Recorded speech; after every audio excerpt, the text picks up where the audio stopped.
আসসালামু আলাইকুম ভিউয়ার্স, কি অবস্থা সবার? আশা করি অনেক বেশি ভালো আছেন। তো আজকে যে ফোনটি নিয়ে কথা বলবো সেটি হচ্ছে বাংলাদেশে আগামীকাল লঞ্চ হবে, সেটি হচ্ছে ভিভো V30 লাইট। তো এই ফোনটি আসলে বাংলাদেশে লঞ্চ হলো, এটা কিন্তু আসলে খুব একটা লোয়ার কনফিগারেশনটা বাংলাদেশের লঞ্চ হচ্ছে।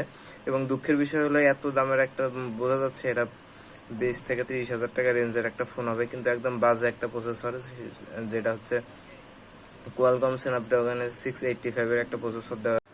তো ফোনটি কিন্তু দুটি কালারের লঞ্চ হচ্ছে, একটা হচ্ছে ব্ল্যাকিশ টাইপের আর একটা হচ্ছে গ্রিনিশ টাইপের, দুইটা কালার। তো তারা এটা মার্কেটিং করতেছে লাইট আপ নামে। তো ফোনটার প্রসেসর কিন্তু অনেক দুর্বল, একটা 685 প্রসেসর। তো এটাতে শুধু ফাস্টার চার্জিং টেকনোলজি দেওয়া হয়েছে, সাথে পিছনে আছে 50 মেগাপিক্সেল এবং সাথে আছে সম্ভবত 8 মেগাপিক্সেল ক্যামেরা।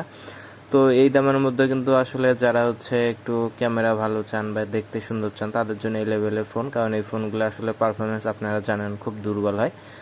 তো ভিডিওটি কেমন হলো জানাতে বলবেন না। দেখা হবে পরবর্তী